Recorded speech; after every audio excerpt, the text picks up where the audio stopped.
Bonjour à tous. Aujourd'hui, je vais vous présenter un jeu de tarot un petit peu particulier.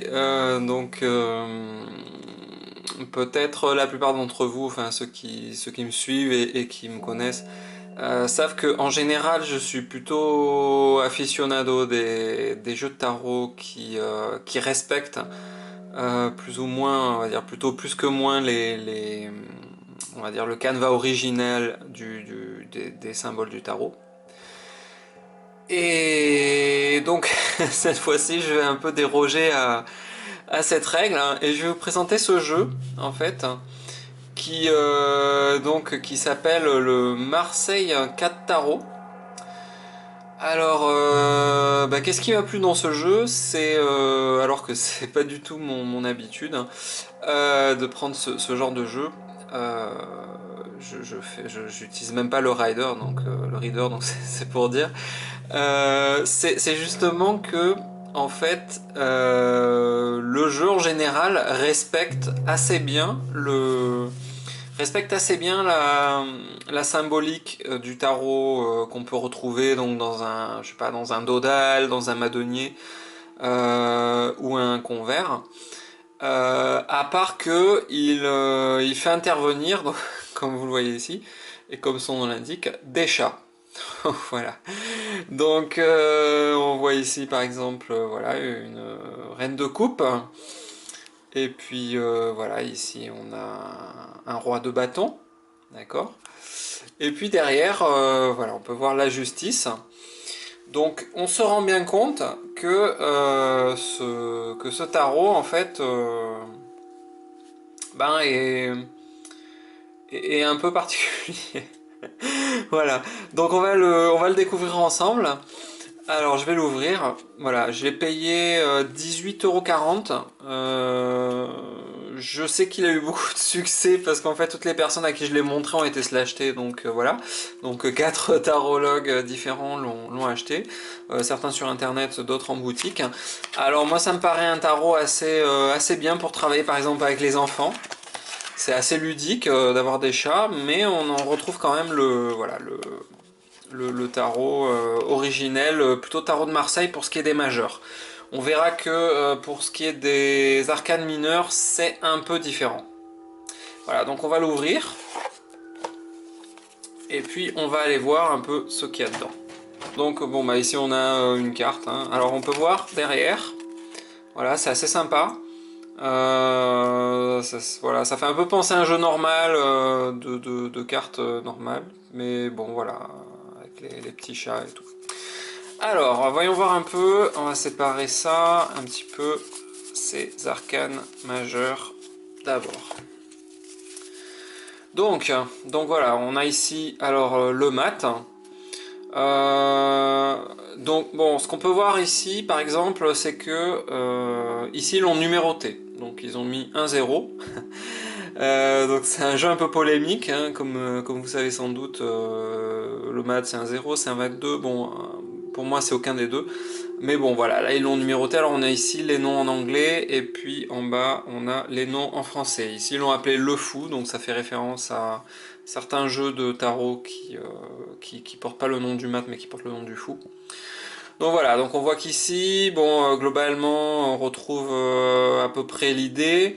Il nous manque ici quand même voilà, la fameuse, le fameux bagage de notre mat qu'on a en général. Et puis ici, le chien, bon bah, il s'est transformé en souris, en rat, en souris, je sais pas trop. Et voilà, donc le paysage aussi qui est différent. Bon, après, il faut pas s'attendre à avoir évidemment un jeu conventionnel avec des chats. Hein, évidemment pas. Déjà, c'est bien que ça respecte voilà, le tarot, on va dire le jeu originel, donc, ou la symbolique en général. Voilà, donc ici le mat. Ok, je vais faire comme ça. Ensuite, on a ici le battleur, voilà, qu'ils ont appelé ici le magicien. Donc je pense que c'est plutôt un jeu qui est tiré d'une version anglaise. Parce qu'en général, un jeu en français, on voit pas trop le magicien, on voit plutôt donc le battleur. Voilà, donc on retrouve ici hein, nos éléments sur la table, le denier ici. Bon, ici la baguette, elle est un peu en lévitation. Voilà, donc c'est vraiment une super baguette. Et on retrouve aussi notre chapeau en forme d'infini, les trois pieds de la table. Donc vous voyez, c'est quand même pas mal. Les gobelets, enfin voilà, on n'est pas perdu quoi. Bon, le paysage évidemment à chaque fois est différent. Vous allez voir, c'est beaucoup plus naturel. En même temps, ce sont des chats. Donc on se dit, bon, c'est normal qu'on soit dans un décor plus naturel. Voilà, ensuite on continue. Donc celle-là, moi, elle est super, vraiment la papesse. Donc voilà, on l'a ici. Donc on retrouve bien hein, le regard ici à gauche, les voiles. Vraiment celle-là est bien faite. Hein. Le livre, on a bien cette même impression d'arrêt, de méditation, de silence qu'on a dans le jeu originel. Évidemment, on n'a pas l'œuf, mais bon, comme vous savez, c'est une spécificité du tarot Kamui Jodorowsky. Je crois que c'est le seul qui a un œuf. Voilà, donc ici la papesse. Ensuite, on continue avec notre impératrice ici. Donc bon, là pour le coup, le regard est pas vraiment centré sur la droite, mais sinon on retrouve bien donc le sceptre, ici l'aigle. Voilà, la couronne, on a à peu près tout. On n'a pas la feuille évidemment, mais ça aussi c'est un aspect du tarot Jodorowsky, qu'à moins Jodorowsky. Si je dis que Jodorowsky, ça va créer des problèmes. L'empereur, donc voilà, donc on voit bien le pied ici contre le bouclier avec l'aigle. On retrouve bien notre trône, on a ici notre médaillon. Bon voilà, on a à peu près tout ici. Hein. Bon ici, la queue qui sort évidemment. Ensuite, le pape, hein. Donc le pape aussi ici, assez bien représenté. Hein, on a ici notre sceptre, les colonnes, on retrouve aussi donc les gants avec la croix. Bon, ici on a nos deux acolytes, et puis ces histoires de mains encore toujours, qui sont particulières au pape. Ces mains qui sortent. Bon, ici on a vraiment l'impression que ça sort d'un autre personnage qui serait derrière. Ce qui n'est pas toujours le cas dans les tarots originels. Voilà. Ensuite, l'amoureux, donc celui-là aussi est très bien fait. Vraiment, moi j'aime beaucoup celui-là. Donc on retrouve notre ange qui s'est transformé en animal, bien sûr en chat, et puis notre personnage entre deux là. Alors, évidemment, on a moins le phénomène de l'âge qu'on peut retrouver dans certains tarots, mais en même temps, ça aussi c'est une spécificité de certains tarots. Si on prend un tarot plus ancien, comme le Noblet ou le Dodal, on va moins avoir aussi cette différenciation qu'ont pu faire d'autres auteurs sur des tarots plus récents. Le chariot, donc là nos chevaux se sont transformés en chats. C'est un peu dommage, je trouve qu'ils auraient pu choisir bon, autre chose que des chats. Mais bon, sinon, on retrouve aussi hein, notre personnage ici, avec les deux visages, son sceptre. On se retrouve dans la même mise en scène théâtrale qu'on a dans notre tarot originel, enfin dans la symbolique générale qu'on retrouve dans les tarots. Ici, on n'a pas les étoiles, mais ça encore, c'est une spécificité du Kamui Jodorowsky. Là aussi, autre différenciation, les roues. On peut voir que les roues sont droites, ce qui n'est pas le cas évidemment dans les tarots plus traditionnels, on va dire. Donc la justice, donc celui-là est vraiment superbe, hein. On retrouve tous les éléments, on peut même... Si, je pense qu'ils sont horizontaux, mais bon... Voilà, l'épée, le sceptre, enfin l'épée, la balance, notre trône derrière, notre ici. On a à peu près tout, tous les éléments qu'on retrouve dans la justice, et la justice qui nous regarde en face, qui est un détail plutôt intéressant. Ici, l'ermite, donc on retrouve notre costume d'ermite comme on avait, bon le bâton aussi, évidemment la couleur du bâton est pas rouge, c'est pas le seul tarot, c'est le cas.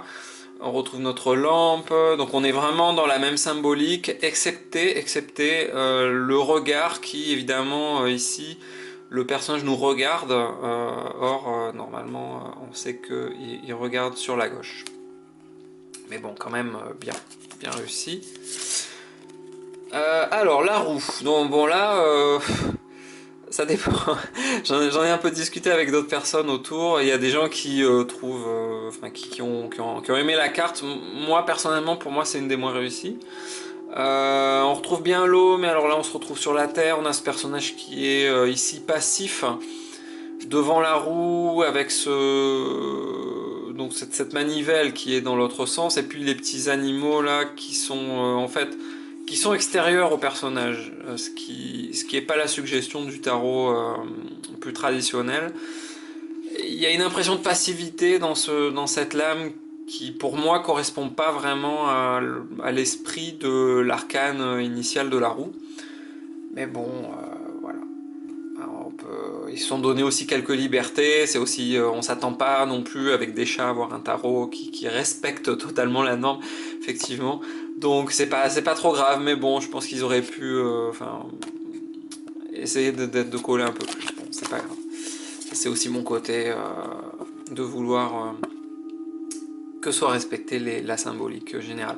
Alors ici on a la force.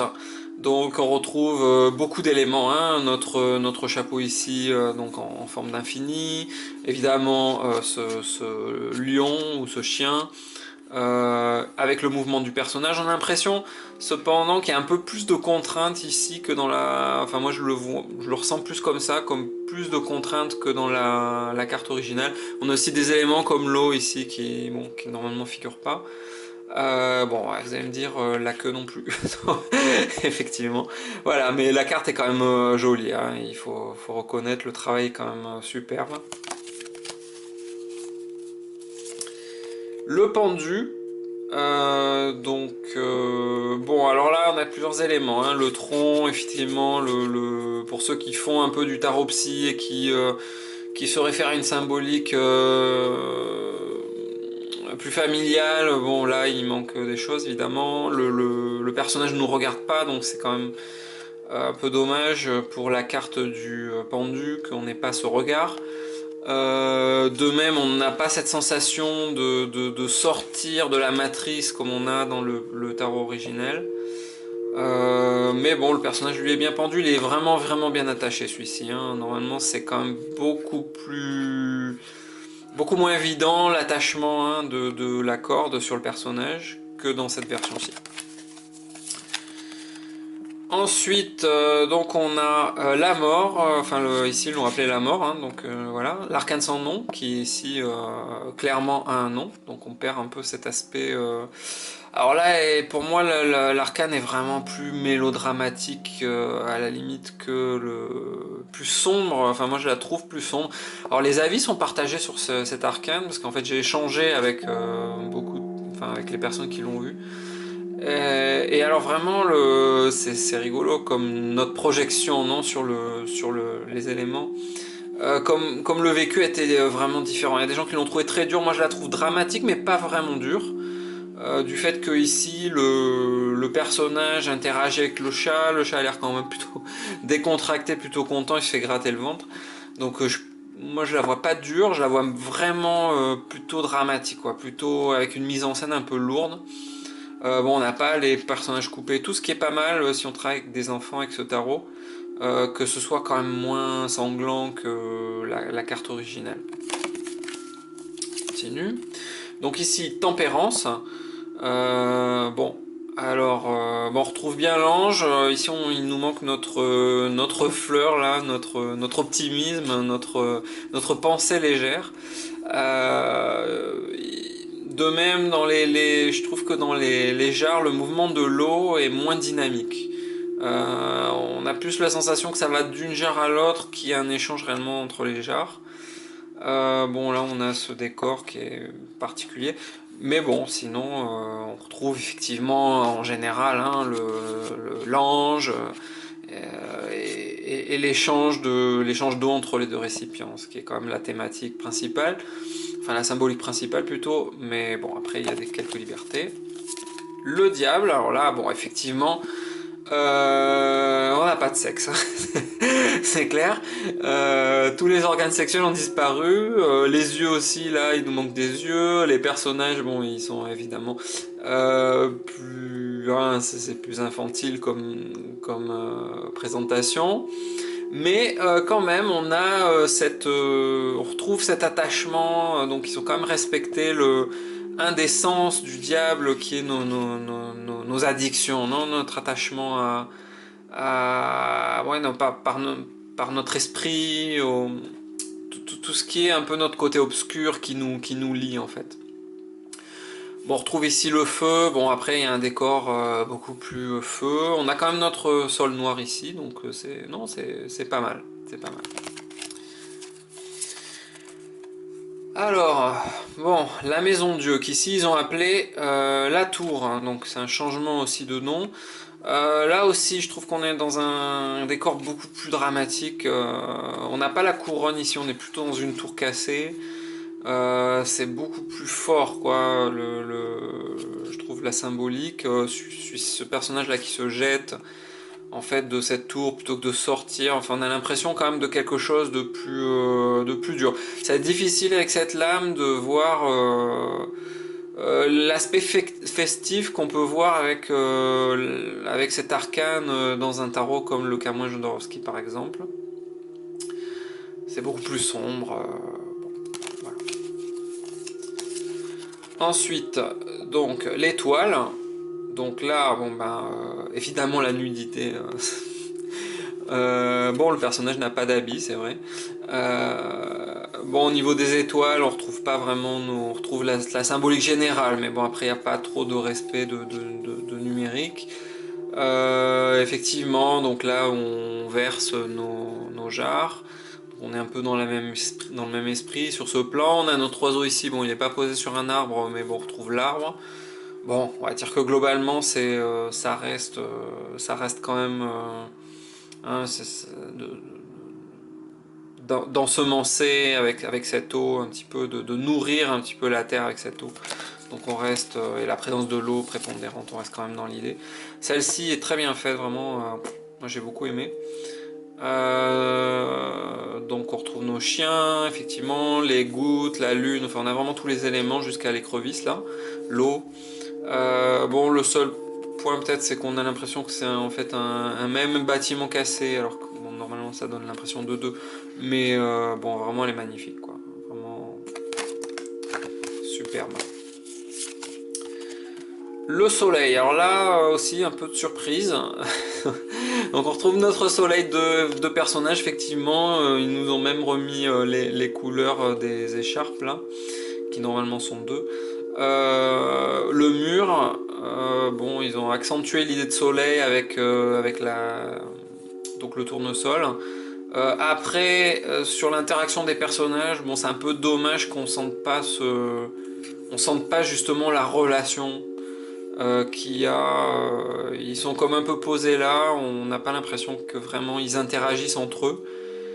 Et bah, pour la symbolique de la carte, c'est un peu dommage, mais bon. Celle-ci est magnifique aussi, donc le jugement. Donc là on retrouve vraiment un peu tout, hein. On a l'ange, on a le nuage, on a ici les éclairs, enfin, ou les rayons, la trompette, on retrouve les trois personnages, ici la tombe, bon, celui-ci n'est pas bleu, mais bon, à part ça, il n'est pas toujours bleu d'ailleurs, selon les tarots. Bon, normalement, ce personnage, s'il regarde celui-là, bon, là, ils sont tous centrés un peu sur l'ange, donc ils sont un peu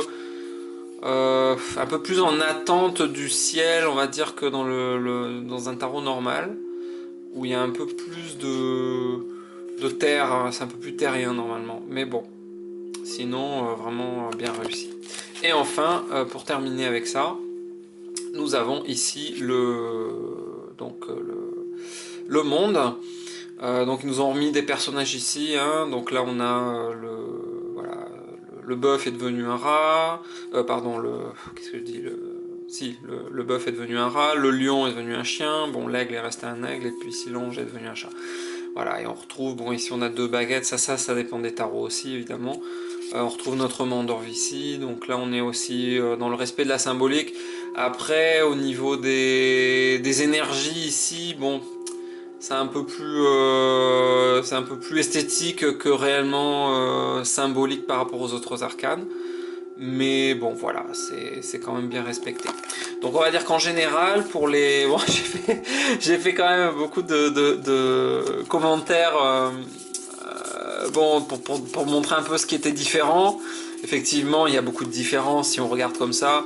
Après, si on compare à d'autres tarots qui sont totalement mystiques et totalement déconnectés de la symbolique originelle du tarot de Marseille, bon bah là quand même on est dans les clous, on est quand même dans quelque chose qui correspond à notre jeu. C'est un jeu qu'on pourrait utiliser effectivement avec des enfants. Voilà. Donc je vais m'arrêter là pour les arcanes majeures. Je vais faire une autre vidéo sur les arcanes mineures. Je me rends compte que j'ai quand même fait 18 minutes sur ce jeu. Et voilà, donc si ça vous intéresse, je vous laisse voir les arcanes mineures. Ça ira un peu plus vite j'espère, bien qu'elles sont plus nombreuses. Et je vous dis à très bientôt. Merci.